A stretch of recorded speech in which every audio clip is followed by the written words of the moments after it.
The thunder cracked across the Montana sky like a whip, splitting the heavens as Rose Whitfield urged her mare faster along the muddy trail. It was 1876, and the rain that had been threatening all afternoon finally unleashed its fury, transforming the dirt path into treacherous terrain within minutes. She hadn't meant to be caught in the storm, but the telegram about her father's ranch had demanded immediate attention, forcing her to leave town with dark clouds looming overhead. "Come on, Penny," Rose called to her dappled mare, leaning forward in the saddle as the wind tore at her soaked riding clothes. Her long auburn hair, once neatly pinned, now hung in wet ropes down her back. Lightning flashed again, illuminating the rugged landscape and the steep drop to her right. The normally dependable trail had become a ribbon of mud, slick and unpredictable. Penny whinnied nervously, her hooves struggling to find purchase on the slippery ground. Rose tried to calm her, but another crash of thunder sent the frightened animal rearing. Rose clutched desperately at the saddle horn, her gloved hands sliding on the wet leather. "Easy, girl," she cried, but it was too late. Penny's back hooves slid toward the edge of the trail.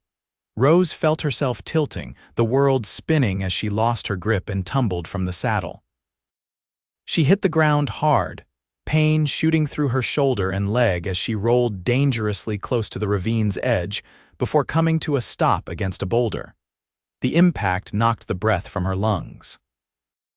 Through the curtain of rain, she watched helplessly as Penny regained her footing and bolted down the trail, disappearing into the storm. Rose tried to stand, but a sharp pain in her ankle sent her collapsing back to the muddy ground. "Penny." She called uselessly, her voice lost in the howl of the wind.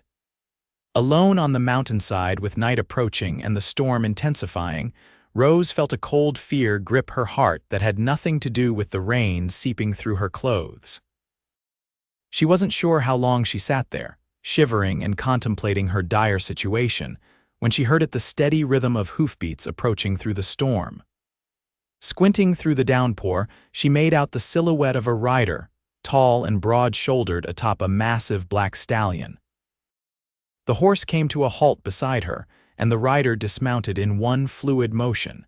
He crouched beside her, and Rose found herself looking into the most striking blue eyes she'd ever seen, set in a weather-bronzed face beneath the brim of a sodden hat. "Are you hurt, madam?" His voice was deep and steady, a calm counterpoint to the raging storm. "My ankle," Rose managed through chattering teeth, "and my horse," she bolted. The stranger nodded, assessing her quickly. "That's a bad place for a fall. Let's get you somewhere dry before this storm gets worse." Without hesitation, he slid one arm beneath her knees and the other around her back, lifting her as though she weighed nothing. Rose gasped at the sudden movement and the unexpected closeness to this stranger, but she had little choice but to trust him. He carried her to his horse and somehow managed to mount while still holding her. "I'm William Archer," he said, settling her securely in front of him and wrapping one strong arm around her waist to keep her steady.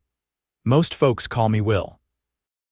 "Rose Whitfield," she replied, wincing as another jolt of pain shot through her ankle. Will guided his horse carefully back onto the trail. "You'll ride again, I promise," he said, his breath warm against her ear. "But right now, let's get you out of this rain." The storm continued its assault as Will navigated the treacherous trail with remarkable skill.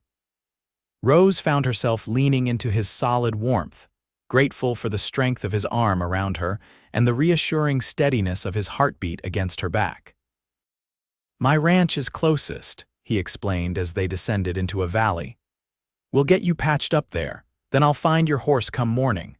Rose wanted to protest, to explain that she needed to reach her father's ranch as soon as possible, but the pain and exhaustion were overwhelming. She merely nodded, surrendering to the circumstances and the care of this unexpected rescuer. Through the curtain of rain, a collection of buildings gradually took shape, a substantial main house flanked by a barn and several outbuildings. Lights glowed warmly in the windows, a beacon in the storm-darkened landscape, As they approached, the front door of the house flew open, and a middle-aged woman with gray-streaked hair hurried onto the porch. William Archer. What in heaven's name? The woman stopped short when she spotted Rose. Oh my, bring her in quickly. Will rode directly to the porch steps, dismounted smoothly while still supporting Rose, and carried her into the warm, lamp-lit interior of the house. The contrast between the howling storm outside and the cozy interior was stark. A crackling fire in the stone hearth, the rich smell of cooking, and the solid comfort of well-worn furniture. Martha, this is Miss Rose Whitfield, Will said as he gently set Rose down on a settee near the fire. She took a bad fall from her horse on Holloway Ridge. Miss Whitfield, this is Martha Benson, my housekeeper and the closest thing to a doctor we have within 20 miles. Martha clicked her tongue in concern as she knelt to examine Rose's ankle. That ridge is treacherous even in good weather. You're lucky William found you, Miss Whitfield. Rose winced as Martha carefully removed her mud-caked boot. Indeed I am. I don't know what would have become of me otherwise. Will hung his dripping hat on a peg by the door and shrugged out of his wet coat. I'll see to my horse and bring in some more firewood. Martha, she'll need dry clothes. Already thinking of that, Martha replied, her practiced hands gently probing Rose's swollen ankle.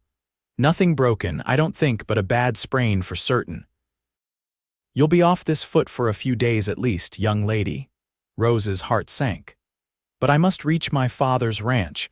I received word that, whatever it is, will have to wait until this storm passes and you can put weight on that ankle, Martha interrupted firmly. Now, let's get you out of these wet things before you catch your death. With Martha's help, Rose changed into a borrowed nightgown and robe, her wet hair combed out and braided loosely. By the time Will returned, she was propped up on the settee with her ankle wrapped and elevated, a cup of hot tea warming her hands. Will had changed as well, his tall frame now clad in dry clothes, his dark hair still damp and curling slightly at his collar. He moved with the easy confidence of a man accustomed to hard work and open spaces, settling into a chair across from her. Your horse? Rose asked hopefully. Will shook his head. No sign yet, but she'll likely have headed for shelter. First light, I'll go looking properly. Smart animals, horses, they usually find somewhere safe.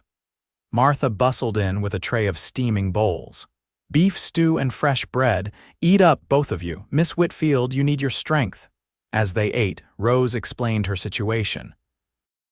My father, Henry Whitfield, owns the DoubleW north of here. I've been in Helena these past 2 years, teaching at the girls' school, but I received a telegram yesterday. Father's been injured a fall from the hayloft and the ranch needs tending. Will nodded thoughtfully. The DoubleW, I know it. Good land, good cattle, about 15 miles from here. You know my father? Rose asked, surprised. We've crossed paths at cattle auctions. Respected man. Will's expression was unreadable. I'm sorry to hear of his injury. The telegram said he'll recover, but he can't manage the ranch for some time. There was no one else to send for. Rose set down her empty bowl with a sigh.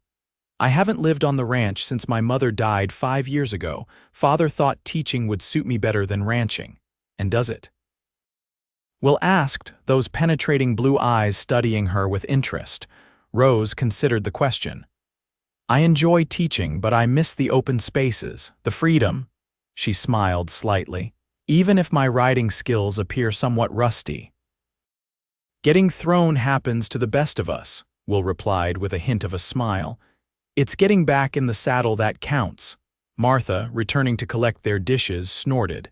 Listen to him philosophize. This from a man who broke 3 ribs, and his collarbone being thrown from that wild Mustang he insisted on breaking himself last spring. Will's ears reddened slightly. That was different, Martha.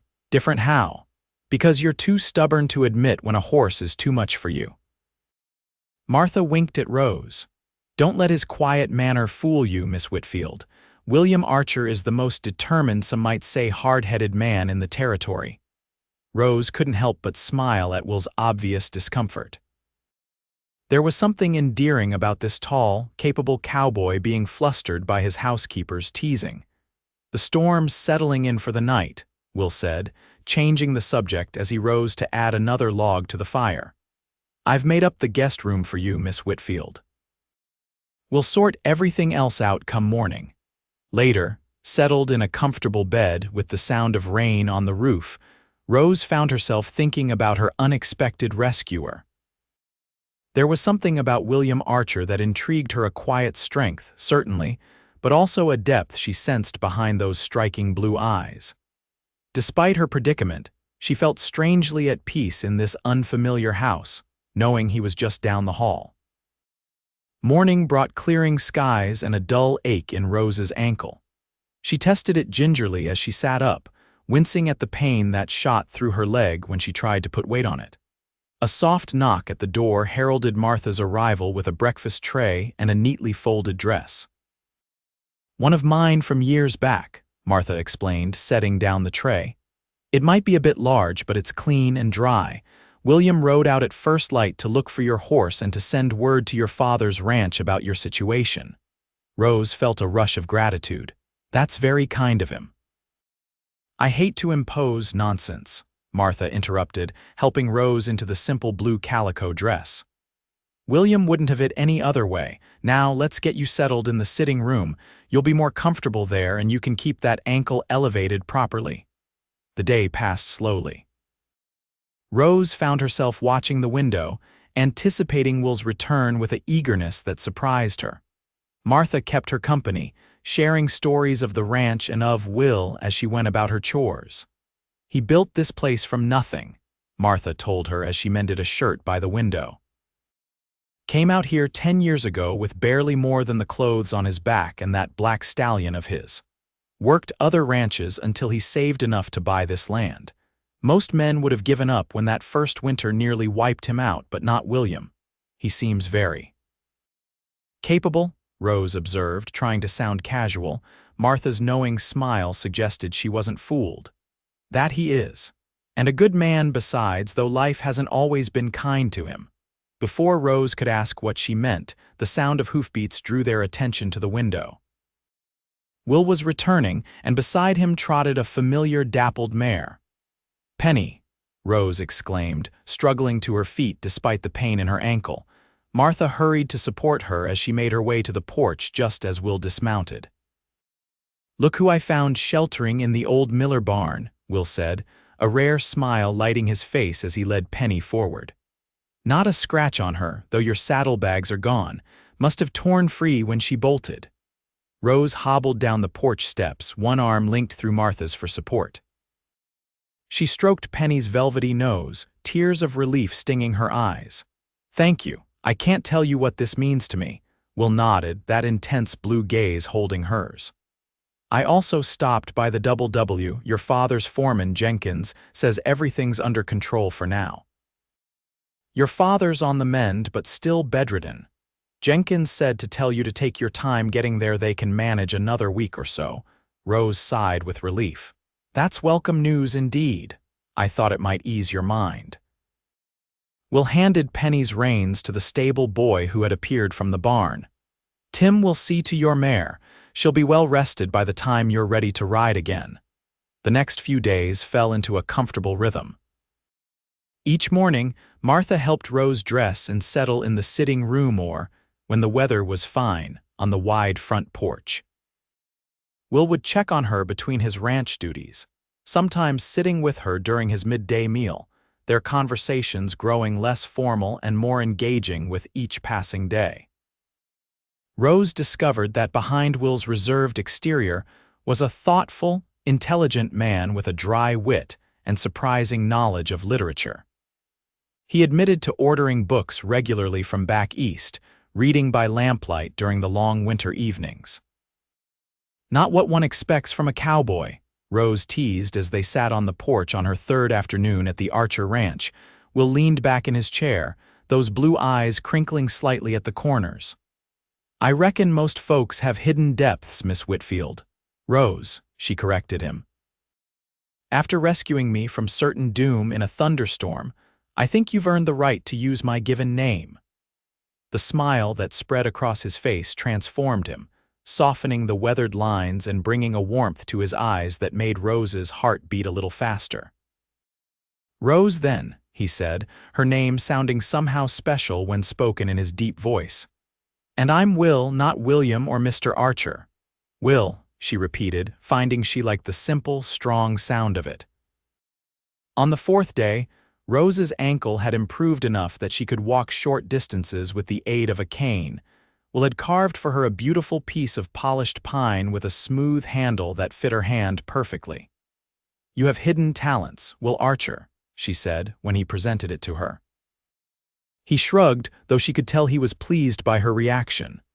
Winter evenings are long out here. A man finds ways to occupy his hands. That afternoon, Will suggested a short ride around the ranch. "Not on horseback," he clarified when he saw her glance at her still tender ankle. "I have a buckboard with good springs. Fresh air would do you good, and I could show you a bit of my place." The prospect of leaving the house, even briefly, was too tempting to resist. With Martha's help, Rose dressed in the freshly laundered riding clothes she'd arrived in, now mended and clean. Will's eyes widened slightly when he saw her, and Rose felt a flutter of satisfaction at his obvious appreciation. The buckboard ride revealed the full extent of the Archer Ranch, rolling pastures dotted with fat cattle, fields of alfalfa, a clear stream winding through the property, and in the distance, forested hills rising toward the mountains. "It's beautiful," Rose said sincerely as Will guided the horses along a ridge that provided a sweeping view of the valley. "It's taken years to build," Will replied, pride evident in his voice.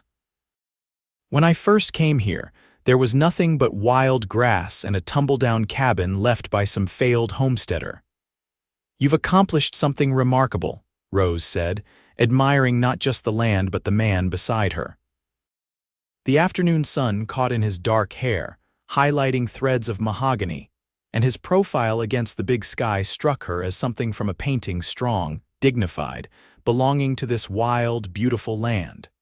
Will turned to her, an uncharacteristic vulnerability in his expression. "It's a good life, but a solitary one at times." The admission hung in the air between them, weighted with meaning. Rose found herself holding his gaze, her heart quickening at the warmth she saw there. The moment was broken by a distant shout. Will turned sharply, scanning the valley below. A rider was approaching at speed, and even from a distance, his urgency was apparent. "Something's wrong," Will murmured, flicking the reins to turn the buckboard back toward the ranch house. The rider intercepted them halfway there, one of Will's ranch hands, his horse lathered from hard riding. "Mr. Archer, fire at the south pasture. Lightning strike from last night's storm must have smoldered in that dead oak. Wind's picking up and it's spreading fast toward the new calves." Will's expression hardened with determination. "Gather every man, I'll be right there." He turned to Rose. "I need to get you back to the house." "Of course," she agreed, understanding the gravity of the situation. A prairie fire could devastate a ranch in hours. The ride back was tense and swift. At the house, Will helped Rose down from the buckboard, his hands lingering briefly at her waist. "I don't know how long this will take. Go," she urged him. "Your ranch needs you." He hesitated just a moment longer, then swung back onto the buckboard and was gone in a cloud of dust. Martha appeared on the porch, her face creased with worry. "Fire?" she asked, helping Rose up the steps. "South pasture near the calving grounds," Rose confirmed. "He's gathering the men." Martha's lips thinned. "That's bad timing. Half the hands are in town picking up supplies. There's barely 6 men on the property today." Rose felt a chill despite the warm afternoon. "Is there anything we can do?" Martha was already moving with purpose. "We can prepare for injured men and smoke inhalation, and pray the wind doesn't shift toward the house." The hours that followed were tense. Martha and Rose prepared bandages, boiled water, and kept watch from the porch as a column of smoke rose ominously in the distance. Twice they saw riders galloping toward town, presumably to summon more help. As dusk approached, Rose found it impossible to remain idle. Despite Martha's protests, She insisted on helping prepare food for the men who would return hungry and exhausted. "At least it gives me something to do besides worry," Rose admitted as she sliced bread at the kitchen table, her ankle propped on a stool. Martha gave her a shrewd look. "You care for him already." It wasn't a question, and Rose saw no point in denying it. "Is it that obvious?" "Only to someone who's known William as long as I have," Martha replied, stirring a huge pot of stew, "and who sees the way he looks at you when he thinks no one's watching." Rose felt her cheeks warm. "He's been nothing but a gentleman. Of course he has. That's who he is." Martha added more pepper to the stew. "But I haven't seen that light in his eyes since before Rebecca died." Rose's hands stilled. "Rebecca." Martha nodded, her expression softening with old sorrow. "His wife. 7 years ago now, childbirth took them both, her and the baby girl." The revelation hit Rose like a physical blow. "I had no idea." "He doesn't speak of it, but it near broke him," Martha said quietly. "Threw himself into building this ranch afterward, like he was trying to outwork his grief. Never showed interest in any woman since until you fell off your horse in that storm." Before Rose could respond, the sound of approaching riders drew them to the window. Men on horseback appeared in the yard, their faces and clothes blackened with soot. Last among them rode Will, his expression grim but determined as he dismounted and began giving instructions to his men.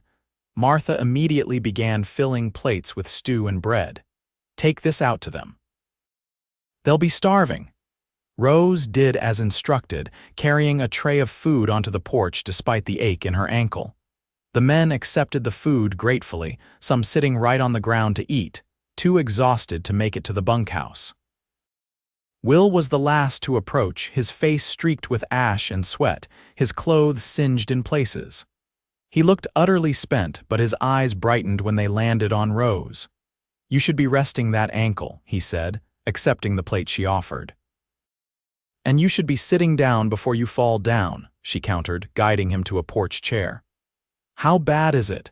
Will sighed heavily as he sank into the chair. "We contained it, but we lost about 10 acres of good grazing land and 2 calves. Could have been much worse if the wind hadn't shifted." Rose sat beside him, watching as he ate with the mechanical movements of a man running on nothing but determination. "Martha says you were short-handed," Will nodded, swallowing a mouthful of stew.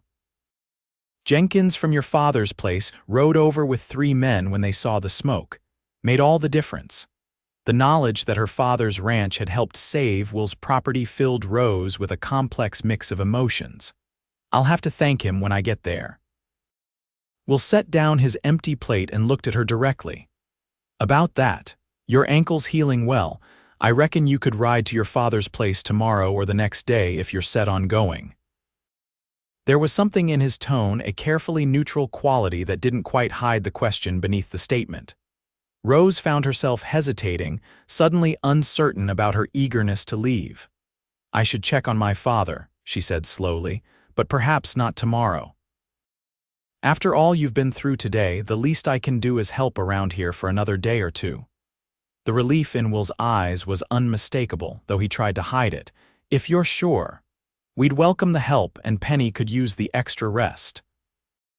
That night, Rose lay awake long after the household had settled, her thoughts in turmoil. In less than a week, William Archer had become important to her in ways she hadn't anticipated. The revelation about his wife and child cast his quiet strength in a new light, not just the stoicism of a solitary man, but the hard-won resilience of someone who had suffered profound loss and continued on. Next morning brought clear skies and the acrid smell of burnt grass on the breeze.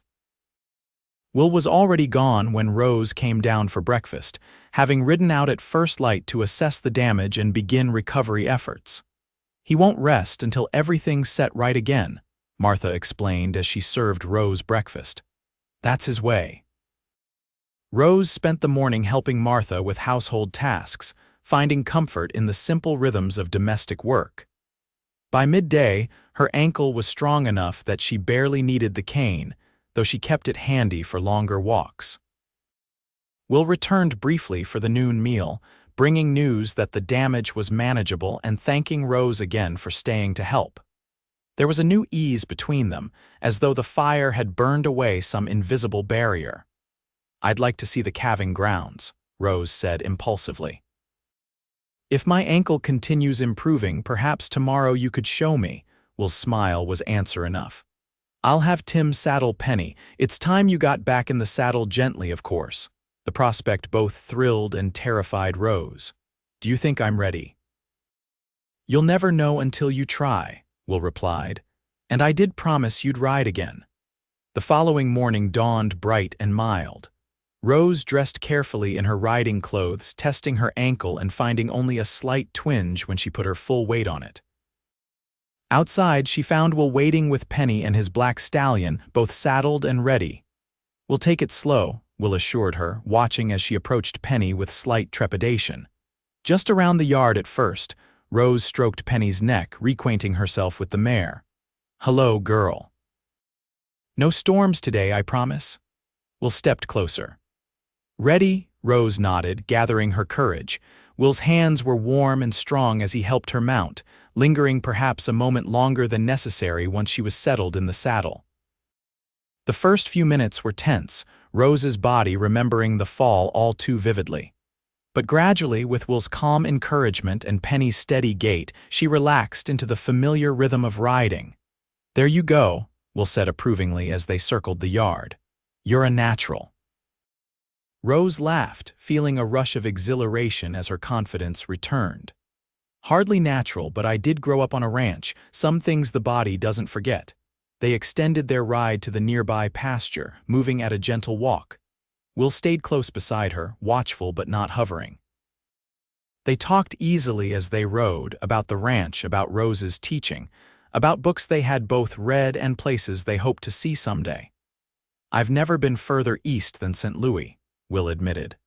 "Always meant to see New York or Boston someday, but the ranch demands all my attention." "They're impressive cities," Rose said, "but nothing compares to this." She gestured to the vast landscape around them, the rolling hills and distant mountains under the endless blue sky. "I missed this more than I realized while I was away."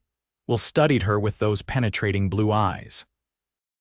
"Teaching suits you, though, I can tell by how you speak of your students." "It does," Rose agreed, "but I'm beginning to think perhaps I don't have to choose. Perhaps there's a way to have both." The implication of her words hung in the air between them. Will's expression softened, and for a moment, Rose thought he might reach for her hand. Instead, he pointed toward a copse of trees ahead.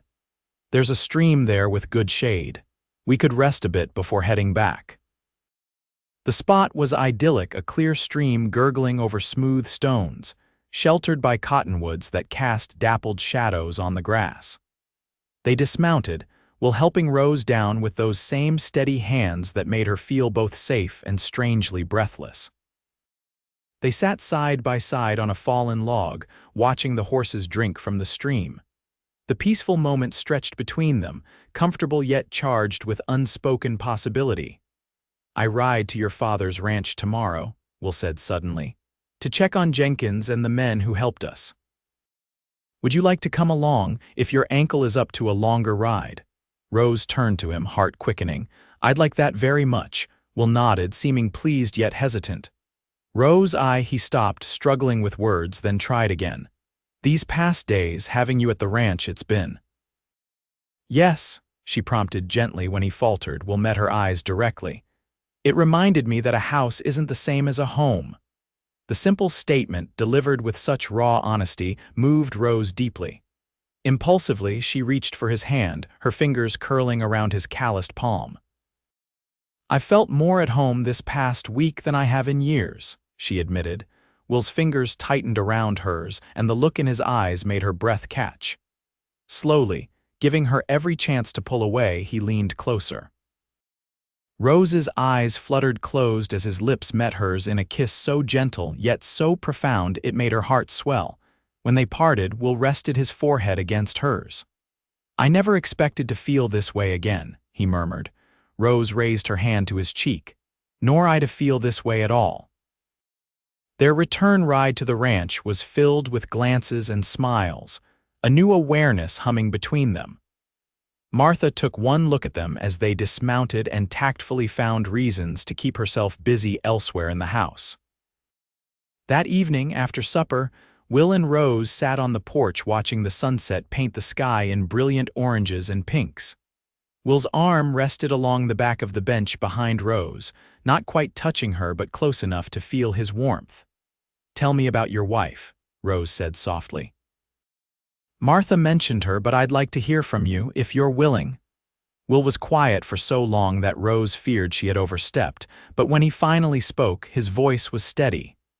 "Rebecca was kind and brave. We met when I first came west. She was the doctor's daughter in a small town north of here. We were married 4 years when she fell pregnant." He paused, gazing out at the darkening landscape. The pregnancy seemed normal until the end. "The doctor, her own father, did everything he could, but we were too far from any real medical help. She hemorrhaged after the birth. The baby, our daughter, lived only a few hours." Rose's heart ached for his loss. "I'm so sorry, Will," he nodded, accepting her sympathy. "For a long time, I thought that part of me was buried with them. I built this ranch because I had nothing else, because the work kept the grief at bay." His eyes, when they met hers, held both pain and hope. "Until a stubborn, beautiful woman fell off her horse in the rain, and something in me woke up again." Rose leaned her head against his shoulder, understanding the magnitude of what he was sharing. "Thank you for telling me. Thank you for asking," he replied simply. "Few people do." The following morning brought perfect weather for their ride to the DoubleW. Rose's ankle felt almost normal, though she was careful not to overexert it. They set out after breakfast, riding side by side along well-worn trails through the rolling countryside. Will was different today, more open, occasionally reaching across to touch her hand or pointing out features of the landscape with an almost boyish enthusiasm. Rose found herself falling deeper under the spell of this complex man, strong yet gentle, reserved yet passionate about the things he cared for. The DoubleW came into view just before noon, a sprawling ranch house with a large barn and several outbuildings, nestled in a valley with a creek running through it. As they approached, a man emerged from the barn and shaded his eyes against the sun. "That's Jenkins," Rose confirmed. "My father's foreman since before I was born." Jenkins recognized her immediately, hurrying forward to help her dismount. "Miss Whitfield, we've been expecting you. Your father will be mighty relieved to see you safe and sound." "Thanks to Mr. Archer," Rose said, smiling at Will as he dismounted beside her. Jenkins nodded respectfully to Will. "We're obliged for your help with the fire, Mr. Archer. Would have been a lot worse without your quick thinking." "I'm the one who's obliged," Will replied. "Your men made the difference." Jenkins led them toward the house, filling Rose in on her father's condition. "He's mending well. Doctor says he should be up and about in another week or so, though no heavy work for a month at least." Inside, Rose found her father propped up in bed, his leg in a splint and his weather-beaten face lighting up at the sight of her. Henry Whitfield was a tall man gone slightly to seed in his 60s, with the same auburn hair as his daughter, though liberally streaked with gray, Rosie. He exclaimed, opening his arms for an embrace. "About time you showed up. Jenkins tells me you had your own mishap." Rose hugged him carefully, mindful of his injuries. "Nothing serious. A sprained ankle that's nearly healed thanks to Mr. Archer." Her father's eyes shifted to Will, who stood respectfully in the doorway. Recognition dawned in the older man's face. "Archer, the fellow from north of here with that fine herd of shorethorns," Will nodded. "Yes, sir. We've met at the cattle auctions in Helena." Come in," Henry urged, gesturing Will forward. "Jenkins tells me I owe you for looking after my girl. Sit down and tell me what happened." Over the next hour, the story unfolded: Rose's fall in the storm, Will's timely rescue, her stay at his ranch, and finally, their mutual assistance during the fire. Rose watched her father's shrewd eyes take in not just the words but the way she and Will glanced at each other, the warmth in Will's voice when he spoke her name. "Well," Henry said when they had finished, Seems I owe you a considerable debt, Mr. Archer. Not at all, sir, Will replied. Any man would have done the same. Henry's eyebrow rose skeptically. Perhaps, but not any man would have ridden 15 miles in the rain looking for a woman's horse, or carved her a walking stick, or taught her to ride again after a fall. Rose felt herself blushing at her father's perceptiveness. Will, to his credit, met Henry's gaze steadily. Your daughter is a remarkable woman, Mr. Whitfield, he said simply. Henry studied him for a long moment, then nodded as if coming to a decision. Jenkins will see to your horses and have the cook fix you something to eat. Rose, why don't you show Mr. Archer around the place while I rest a bit? Doctor's orders. Outside, as they walked slowly around the ranch yard, Rose couldn't help laughing. My father isn't exactly subtle. Will smiled, his hand finding hers when they were out of sight of the house. He's protective of you, as he should be. He also clearly approves of you, Rose pointed out. He wouldn't have sent us off alone otherwise. They continued their tour of the ranch, Rose pointing out places from her childhood, the old oak where she'd built a platform to read books away from her chores, the creek where she'd learned to swim, the hillside where wildflowers bloomed in spectacular profusion each spring. I'd forgotten how much I love it here, she admitted as they stood looking out over the pastures where fat cattle grazed contentedly. Will was quiet for a moment before asking, enough to stay? Rose turned to him, understanding the real question beneath his words. I've been thinking about that. There's a small schoolhouse in the valley between our ranches. I heard in town it's been vacant since the teacher left last winter. Perhaps I could teach there. Will's eyes brightened with hope. You could reach it easily from either ranch. I could, Rose agreed, her heart racing at what they were both carefully not saying directly. Will took both her hands in his. Rose, I know it's fast, too fast, perhaps, but I've never been more certain of anything in my life. These past days with you have shown me what's been missing from mine. Rose squeezed his hands. It doesn't feel too fast to me. It feels like finding something I didn't know I was looking for. Will's smile was brilliant. I should speak to your father. Yes, you should, Rose agreed, her own smile matching his, but I think you'll find him surprisingly receptive. Their prediction proved accurate. That evening, after a hearty meal where Jenkins and the other ranch hands joined them in the main house, Will asked for a private word with Henry. Rose waited nervously in the parlor, pretending to read a book while straining to hear the murmur of voices from her father's bedroom. When Will emerged, his expression was hard to read. He crossed to where Rose sat and extended his hand to her. She took it, allowing him to pull her gently to her feet. Your father, Will said, his voice suspiciously rough, has given his blessing. Joy bubbled up inside Rose. I told you he would. Will's free hand came up to cradle her cheek. He also suggested I not waste time with a long engagement, given that, and I quote, life is uncertain and happiness shouldn't be postponed when it presents itself. Rose laughed, tears of joy stinging her eyes. That sounds like my father. I agree with him, Will said softly. But I want to do this properly. He released her hand and reached into his pocket, withdrawing a simple gold band with a small diamond. I've carried this since the day after you arrived at my ranch. I thought perhaps it was foolish, too soon. It's not too soon, Rose interrupted, her heart overflowing. Ask me. Will's smile was tender as he lowered himself to one knee, the ring held between them. Rose Whitfield, will you marry me? Will you make my house a home again and let me spend the rest of my life making you happy? Yes, Rose whispered, tears flowing freely now. Yes, with all my heart. The ring slid perfectly onto her finger, and then Will was standing, gathering her into his arms for a kiss that sealed their promise to each other.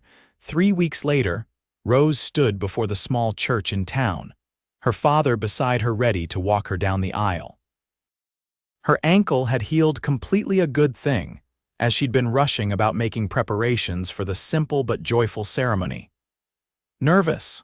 Her father asked, looking handsome despite the cane he still used to support his healing leg. Rose shook her head, smoothing the skirt of her ivory dress, a practical but beautiful creation that Martha had helped her finish just yesterday. Not in the least.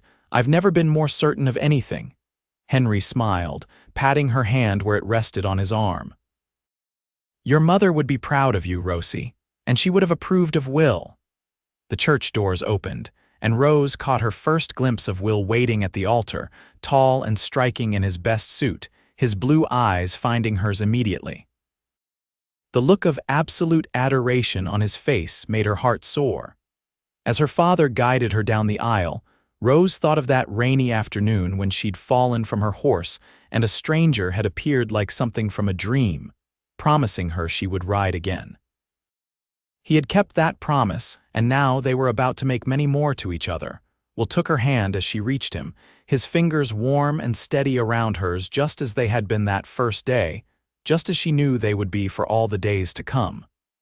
You're beautiful, he whispered. You're not so bad yourself, Cowboy, she whispered back, delighting in his soft laugh. The ceremony was brief but heartfelt. When the minister pronounced them husband and wife, Will kissed her with a tenderness that held all their hopes for the future. The celebration afterward was lively, the whole community turning out to wish them well, with music and dancing lasting well into the evening. Rose found herself passed from partner to partner for dances, though her eyes kept finding Will's across the room. Finally, as the festivities began to wind down, Will claimed her for a last dance, holding her close as they swayed to a slow melody. Ready to go home, Mrs. Archer? He murmured against her hair. More than ready, she replied, smiling up at him. They slipped away amid cheers and well wishes, riding together toward the Archer ranch, their ranch now.